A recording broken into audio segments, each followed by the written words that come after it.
Salut tout le monde. Moi, c'est Théo Bernard. Et sur cette chaîne, on explore ensemble l'univers de l'automobile. Du fonctionnement des systèmes aux bons réflexes pour entretenir votre voiture au quotidien. Chaque vidéo est pensée pour vous rendre la route plus simple, plus sûre et surtout moins coûteuse. Si ce genre de contenu vous parle, pensez à cliquer sur j'aime, à vous abonner et regarder la vidéo jusqu'au bout. Les infos les plus utiles sont souvent à la fin. Il devient de plus en plus évident qu'il est urgent d'atteindre la neutralité carbone d'ici 2050. L'Union européenne est d'ailleurs déterminée à ce qu'aucune nouvelle voiture ne soit produite avec de l'essence ou du diesel à partir de 2035. Bien qu'il ne s'agisse que d'une proposition, elle a déjà été approuvée par la Commission européenne. Il ne reste plus qu'à l'introduire dans la législation. Tout porte à croire que d'ici 2035, seules les voitures électriques pourront être vendues. Avec la décarbonisation imminente du secteur automobile, certains constructeurs se tournent vers d'autres solutions, notamment la technologie des carburants neutres synthétiques. Toutefois, leur viabilité suscite des doutes et des interrogations. Nous examinerons ici ce que sont ces carburants, les avantages qu'ils offrent et les raisons pour lesquelles ils font l'objet d'une telle attention. Les carburants neutres synthétiques, ce qu'ils sont et comment ils fonctionnent. Post-index. Malgré l'intérêt des entités pour l'élimination progressive de l'essence et du diesel, les moteurs à combustion interne peuvent encore avoir une chance de rester utilisés. La réponse est dans l'air. L'aviation trouve une solution apparente pour continuer à utiliser des carburants à combustion après 2035. Elle prévoit d'utiliser des carburants neutres en CO2 neutre. L'objectif des conducteurs de carburants synthétiques est de mettre en œuvre cette solution, non seulement dans le monde de l'aviation, mais aussi dans le secteur automobile. Les carburants neutres, également appelés carburants verts, ne cessent pas d'émettre des gaz à effet de serre lorsqu'ils s'oxydent. Ce qui varie, en revanche, c'est leur processus de production. Les émissions de CO2 sont produites synthétiquement par des procédés chimiques qui utilisent de l'eau, de l'air et de l'énergie renouvelable pour leur production. Ils sont considérés comme neutres parce que le CO2 qu'ils émettent au cours de leur fonctionnement provient de l'atmosphère.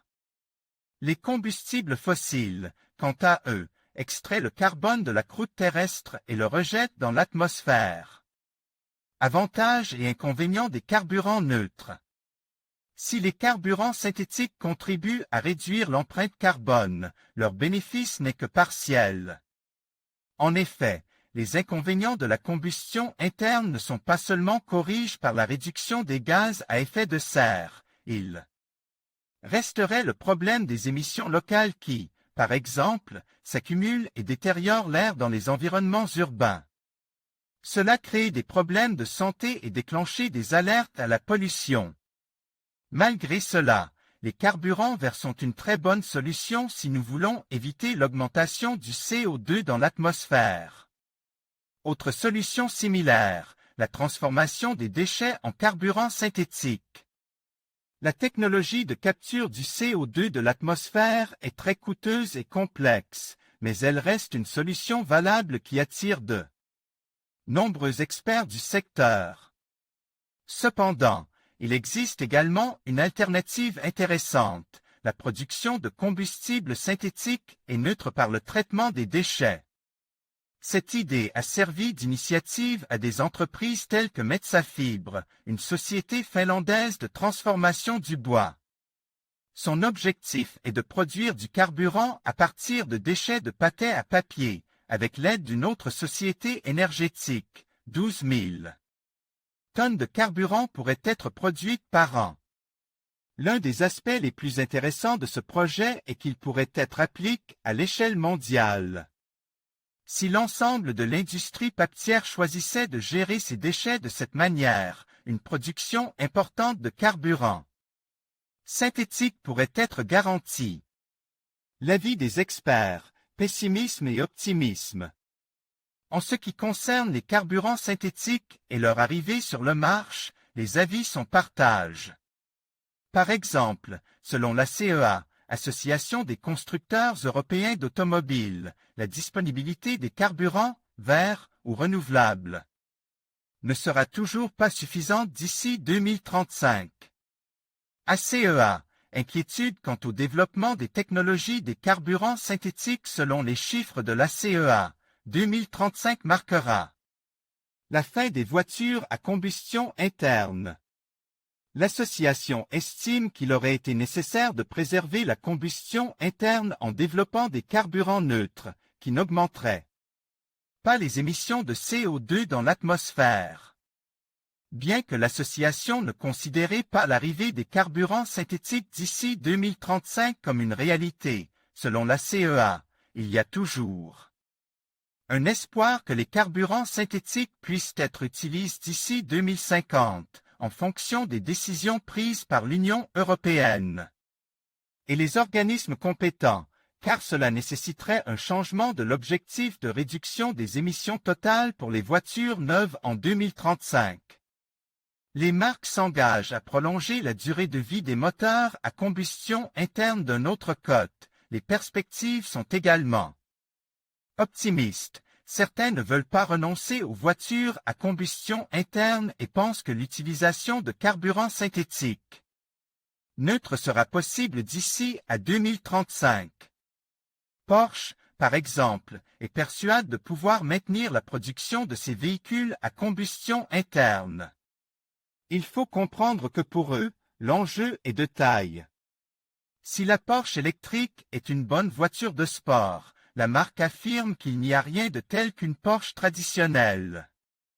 Avec ses 6 cylindres face à face. Thomas Fremuth, vice-président de la ligne de produits Porsche Panamera, a une vision positive de l'avenir de la combustion interne.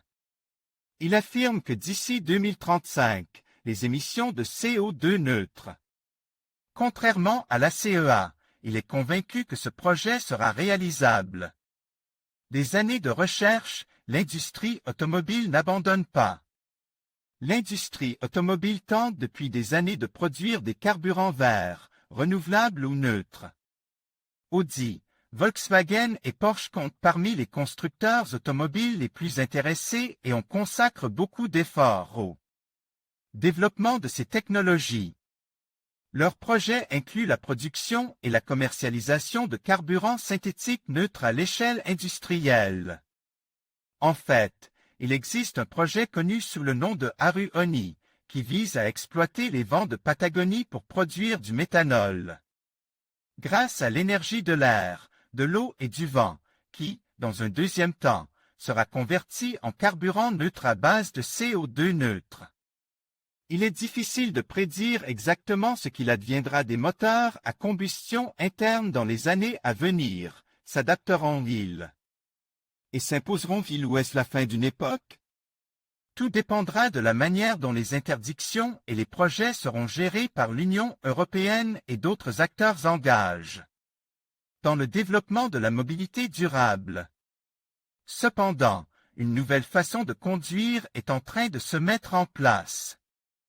Le leasing automobile est l'alternative durable à l'achat d'une voiture, car une fois le contrat de leasing termine, le véhicule peut être utilisé par un autre conducteur. De plus, vous pouvez avoir accès à une multitude de modèles de grandes marques pour un prix modique, comme les voitures de leasing de Volkswagen. En conclusion, les carburants synthétiques représentent une alternative prometteuse aux combustibles fossiles traditionnels comme l'essence et le diesel. Grâce à leur capacité à réduire les émissions de gaz à effet de serre et à s'intégrer dans les infrastructures existantes, ils pourraient jouer un rôle clé dans la transition énergétique.